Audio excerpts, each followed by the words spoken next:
Salut, tu me reconnais pas? Bon, c'est pas grave. Aujourd'hui, une nouvelle capsule, nous allons parler des schémas électriques. Dans cette capsule, nous allons découvrir les symboles électriques, nous allons apprendre à schématiser un circuit électrique, notamment les circuits en série et les circuits en dérivation. Mais tout d'abord, pourquoi schématiser? Schématiser n'est pas dessiner.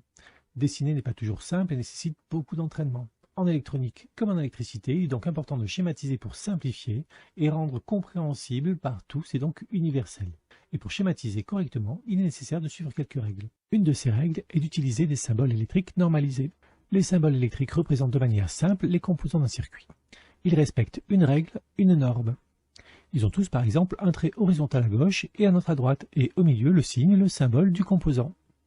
On retrouve de la même manière ces composants à la verticale. Voyons pour commencer les symboles d'un dipôle indispensable, le générateur, tels que les piles et les batteries. On représente une pile ou une batterie par une grande barre verticale, la borne plus, et une autre petite barre verticale, la borne moins. Les générateurs du collège sont représentés par un G dans un cercle à côté duquel on écrit moins et plus pour indiquer les deux bornes. On peut également les voir à la verticale.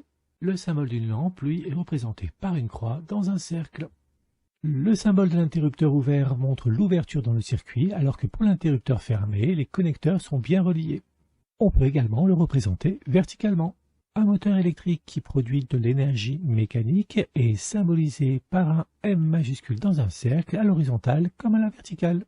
Passons aux diodes. Leur symbole est constitué d'un triangle et d'une barre verticale qui représente le sens passant. On ajoute deux flèches s'il s'agit d'une DEL pour indiquer qu'elle peut briller. On les retrouve également à la verticale. Une résistance électrique ou un résistor est représenté par un rectangle. Et enfin, les fils de connexion sont symbolisés la plupart du temps par des lignes verticales ou horizontales qui peuvent former des angles droits. Passons à la schématisation. Pour schématiser un circuit, il est nécessaire de comprendre comment on a réalisé ce circuit. Commençons par un circuit simple. Il est composé d'une pile et d'une lampe. On relie tout d'abord la borne plus de la pile à une des bornes de la lampe. Puis, avec un deuxième fil, on relie l'autre borne de la lampe à la borne moins de la pile, ce qui ferme le circuit. Pour réaliser ce schéma, on procède de la même manière. On représente le symbole de la pile, puis celui de la lampe, et on relie par des lignes verticales qui représentent les fils de connexion. On remarque que le schéma a la forme d'un rectangle, ce sera le cas pour la plupart des schémas du collège. On appelle ce rectangle une maille. Il comporte un générateur et d'autres dipôles.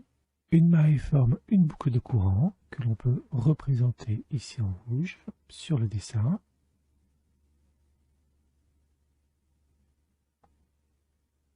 Ou sur le schéma. On peut utiliser une autre méthode pour schématiser un circuit. On trace alors un rectangle qui représente la maille. On efface les segments là où on placera les symboles et on représente les dipôles par leurs symboles. Ces deux schémas représentent le même circuit. Voyons les circuits en série. Celui-ci comporte une pile et deux lampes. On connecte la borne plus de la pile à une borne de la première lampe, puis les deux lampes entre elles, et enfin un dernier fil permet de fermer le circuit. Pour schématiser ce circuit, on représente les symboles des dipôles en commençant par le générateur, puis les deux lampes. On les relie par des lignes droites qui représentent les fils de connexion. On peut utiliser également la méthode du rectangle. On trace donc un rectangle qui représente notre maille. On efface les segments qui vont accueillir les symboles et on représente les dipôles par leurs symboles. Ces trois schémas sont équivalents. Ils représentent tous le même circuit en série. Voyons enfin le circuit en dérivation. Il comporte deux boucles de courant, une première boucle et une seconde boucle. On pourra donc le schématiser en représentant le générateur, la première lampe, puis la seconde lampe, en reliant par des lignes représentant les fils de connexion les différents dipôles. Un circuit en dérivation comporte donc plusieurs mailles.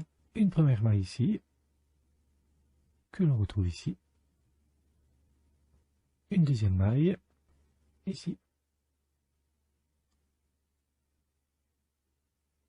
Que l'on retrouve ici. On peut également utiliser la méthode des rectangles.